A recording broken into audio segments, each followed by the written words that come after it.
Hi, I'm Shannon. I'm Jason, and we're the Shibaguyz. Welcome to Clover Tool School Extra Credit. And today we're going to be talking about... Pins! Pins, that's right. This is not a Wonder Woman bracelet, it's pins. It is. This way. Pins. Wonder Woman. You should spin. Maybe later. That's what Wonder Woman did. Maybe later. Now, pins, you're going to find out, are the biggest little tool that you have in your kit. Whether you're a crocheter, a knitter, sewer, quilter, we use them every day in the studio. Absolutely, every day. Everything from pinning things to the dress forms.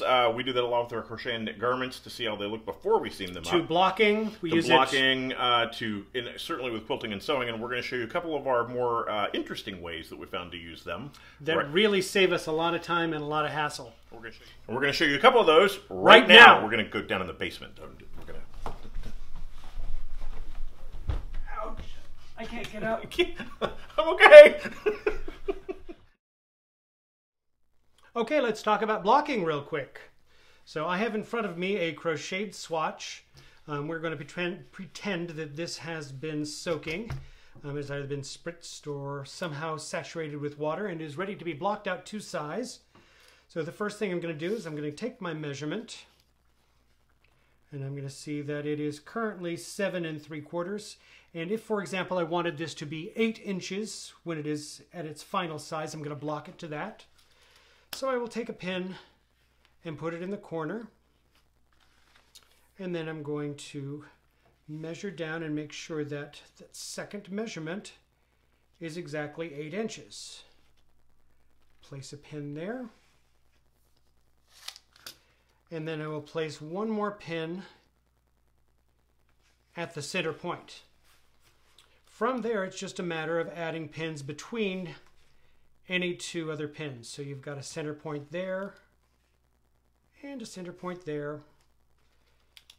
And if you needed another one, if it were still pulling back, you could do another one here, here, and there,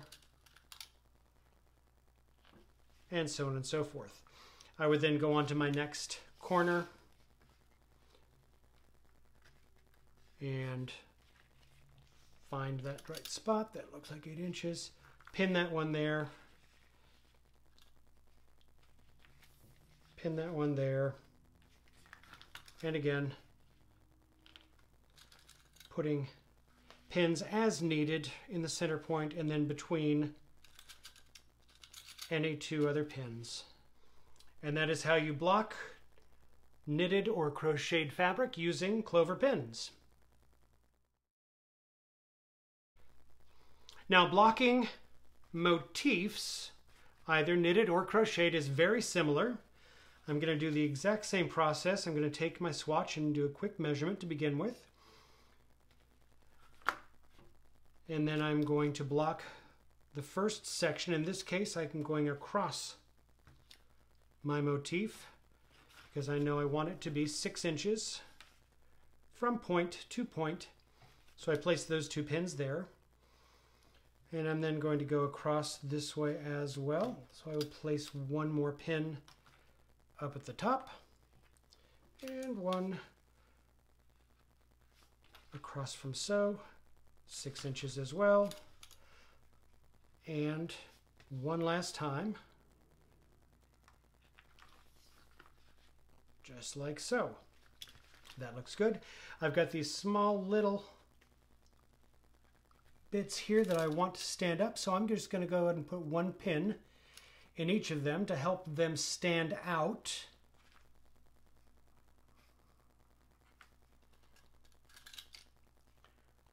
And then as this dries, those will dry open just like that. And that is how you block a motif using Clover Pins. Like tiny little maracas. Tiny. Little bitty ones. Alright, so now we're going to show you a use of Clover Pins for helping with Sashiko. This is our Sashiko stitching. This is one of the motifs that we finished. And if you look right here, you can see there are little blue dots here that I used as a guide to make the circles perfect. And the way that I did that was by laying my circular template down. This is just a grid template. This is a great little trick.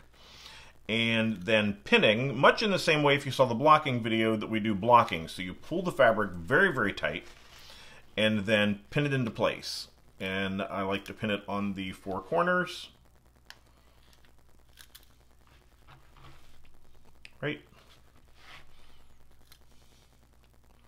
And again, making sure that my fabric is nice and tight, so I'm going to pull it out and stretch it again. You don't want to stretch it too far, but you want it to lay straight.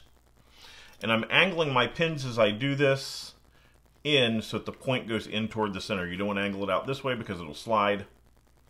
I'm going to angle it in toward the center like that.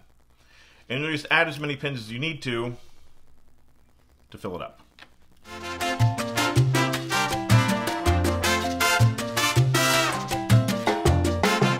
Okay, so now that I have that done, I have it all pinned into place. I'm going to check and see if there's any place that looks like it could get loose. This one could get loose right here. So I'm going to go ahead and I'm going to pin that down into place, and I'm going to double check everything. I mean, it looks like the template itself is down straight, but I want to make sure the fabric won't wobble too much, and you can see that one's going to wobble, which is going to make this wobble. So again, I'll put in an extra pin.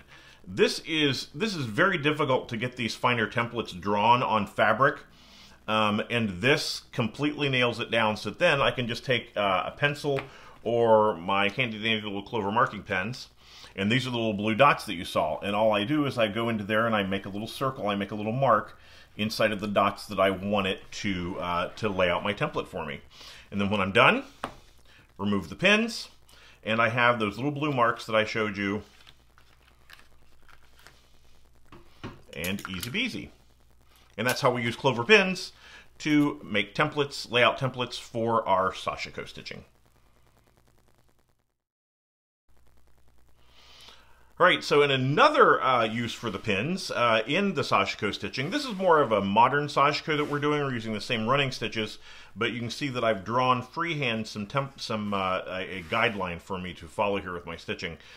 This is very difficult to draw. You'd have to stand like this and hold it out while someone else drew the things in, because the fabric moves around too much under your pen and you don't get nice crisp lines. So we thought, hey, we block fabric that way to make it tight, and we do that with the templates, so why not do it this way? So my pins, and again, you're going to start by stretching your fabric all the way at the corners first. And so I pick, these are my corners, I'm going to pin that in, again angling it.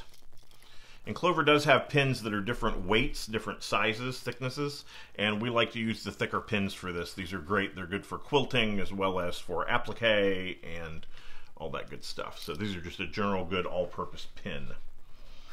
And again, I'm making sure the fabric is stretched as far as it needs to go. And this is on the yoke of a shirt, so it's kind of odd shaped. So I have to make sure that these lines, this line is as straight as I can get it, and pin it.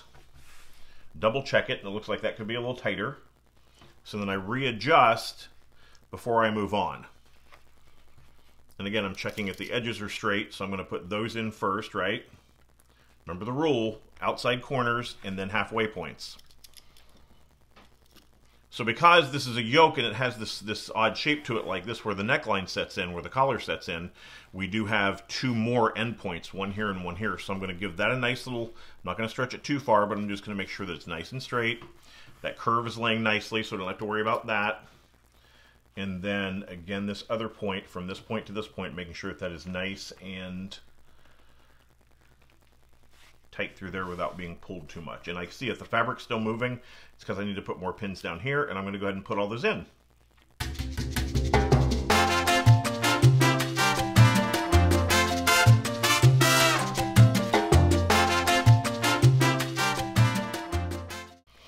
So now I've got everything pinned out and ready to go, and I believe this is tight enough. We might need to put some more into the middle of these, but I'll know better when I actually get my pencil out. I sketch everything on first lightly with a pencil, just like this, just a general sketching pencil. This is a 6B pencil that I just got from the art supply, right? This is just in my general art supply kit.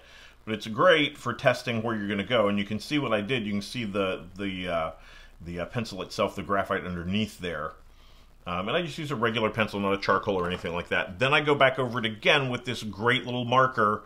It's a water erasable marker from Clover, and I go back over that just slowly And see, the fabric is laying really nicely. I don't have to worry about holding it in place, and I can pay attention to my drawing rather than holding the fabric down, right?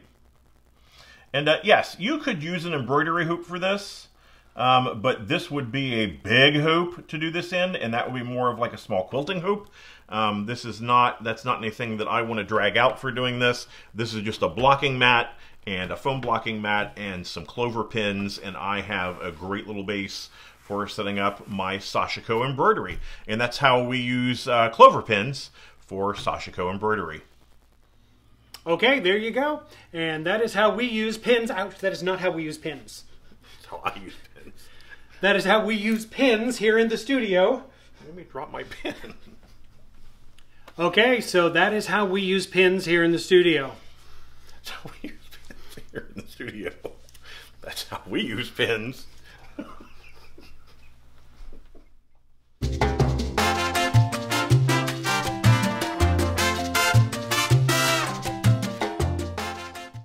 Okay, and that is how we use Clover pins here in the studio. Make sure that you join us next month for another Clover Tool School Extra credit.